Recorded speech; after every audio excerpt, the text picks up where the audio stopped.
Hello viewers, আশা করি ভালো আছো। প্রতিবারে নিয়ে আপনার সামনে নতুন আরেকটি ভিডিও নিয়ে চলে আসলাম। আজ আলোচনা করব যে আপনারা যারা ন্যাশনাল ভার্সিটিতে যারা ভর্তি পরীক্ষাটা দেবেন, যে আপনাদের পরীক্ষার কিন্তু মানবন্টন নিয়ে কিন্তু তার নতুন একটা আপডেট কিন্তু প্রকাশিত করছে, যে অর্থাৎ কোন বিষয়ে কত নম্বরে আপনাদের পরীক্ষাতে প্রশ্ন আসবে এই নিয়ে কিন্তু তারা আজকে একটা আপডেট দিয়েছে। আজকে কিন্তু এই ভিডিওতে আলোচনা করবো, তার জন্য ভিডিওটি সম্পূর্ণ দেখবেন, কোনো স্কিপ করবেন না।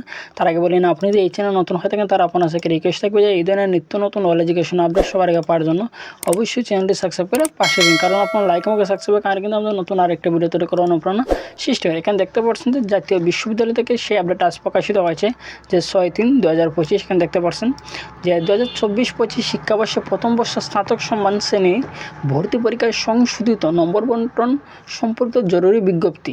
ঠিক আছে, সংশ্লিষ্ট সকলে অবগতির জন্য জানানো যাচ্ছে যে জাতীয় বিশ্ববিদ্যালয় স্নাতক 10/226 জাতীয় বিশ্ববিদ্যালয়ে 20/1/2025 প্রকাশিত 2024-25 শিক্ষাবর্ষে প্রথম স্নাতক সম্মান ভর্তি বিজ্ঞপ্তি অনুচ্ছেদে ভর্তি নির্দেশিকা অনুচ্ছেদ 6 বর্ণিত ভর্তি পরীক্ষার শাখাভিত্তিক নম্বর বন্টনের নিম্নরূপ সংশোধন আনা হয়েছে। ঠিক আছে, অর্থাৎ যে 20শে জানুয়ারিতে তারা যে আপডেটটা দিয়েছিল সেটাকে তারা সংশোধন করেছে। মূলত সংশোধিত নম্বর বন্টনের ভিত্তিতে 2024-25 শিক্ষাবর্ষে প্রথম বর্ষ অনার্স শ্রেণীর ভর্তি কার্যক্রম উচ্চ মাধ্যমিক পর্যায়ে বিজ্ঞান, মানবিক এবং ব্যবসায় শিক্ষা শাখার শিক্ষার্থীদের জন্য আলাদাভাবে 100 নম্বরের এমসিকিউ পদ্ধতিতে ভর্তি পরীক্ষা গ্রহণ করা হবে এবং এমসিকিউ পদ্ধতিতে 100 নম্বর ভর্তি পরীক্ষায় 61টি প্রশ্নের 1 ঘন্টার সময়ের মধ্যে কিন্তু দিতে হবে। অর্থাৎ যে আপনার 100টা এমসিকিউ তারা নেবে, 100টা এমসিকিউ কিন্তু আপনার 1 মিনিটে কিন্তু সময় পাবেন না, যে 60 মিনিট সময় পাবেন। 60 মিনিটের মধ্যে কিন্তু 100টা এমসিকিউ কিন্তু আপনাদেরকে দাগিয়ে দিতে হবে।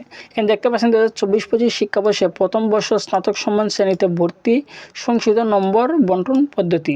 প্রথমত হচ্ছে যে উচ্চ মাধ্যমিক পর্যায়ে গঠিত শাখা বাংলা, ইংরেজি, সাধারণ জ্ঞান 3টা বিষয় পড়া থাকবে। বিজ্ঞান শাখার কিন্তু প্রত্যেকটা বিজ্ঞান, মানবিক, ব্যবসা শিক্ষা 3টা শাখার কিন্তু নাম্বার কিন্তু সেম। ঠিক আছে, শুধু বিষয়টা চেঞ্জ হবে। তো বাংলাতে কিন্তু 20 মার্ক, ইংরেজিতে কিন্তু 20 মার্ক, সাধারণ জ্ঞানে কিন্তু 20 মার্ক এবং প্রত্যেক শাখার জন্য আলাদাভাবে উচ্চ মাধ্যমিক পর্যায়ে বিষয়ভিত্তিক প্রশ্ন থাকবে 40 মার্ক। ঠিক আছে, আশা করি বুঝতে পারছেন যে বাংলা, ইংরেজি, সাধারণ বিজ্ঞান, সায়েন্স, আর্টস, কমার্স সবারই কিন্তু 60 মার্ক এখান থেকে পাবেন। বাকি যে 40 মার্ক সেটা হচ্ছে যে সায়েন্স, আর্টস, কমার্সের যে আলাদা যে গ্রুপ ভিত্তিক যেগুলো সাবজেক্ট আছে সেগুলো সাবজেক্ট থেকে মূলত 40 মার্ক দিয়ে দিবে। ঠিক আছে, টোটালি কিন্তু 100 মার্কে কিন্তু আপনাদের পরীক্ষাটা হবে এবং 100 মার্কের পরীক্ষাটার মধ্যে কিন্তু যা আপনারা 35 নম্বর পেলে কিন্তু মূলত আপনাকে পাস দেওয়া হবে। যদি 25 নম্বর না পান তাহলে হয়তো তারা ভর্তিতে তারা অ্যাভেলেবল করবে না। তো আপনাকে যে কোনোভাবে কিন্তু 100টার মধ্যে কিন্তু আপনাদের 35টা এমসিকিউ কিন্তু হতে হবে এবং এসএসসি পরীক্ষা থেকে জিপিএ থেকে নেওয়া হবে যে 40% এবং এইচএসসি জিপিএ থেকে নেওয়া হবে 60%। টোটালি 200 নম্বরের পরীক্ষাটা হবে।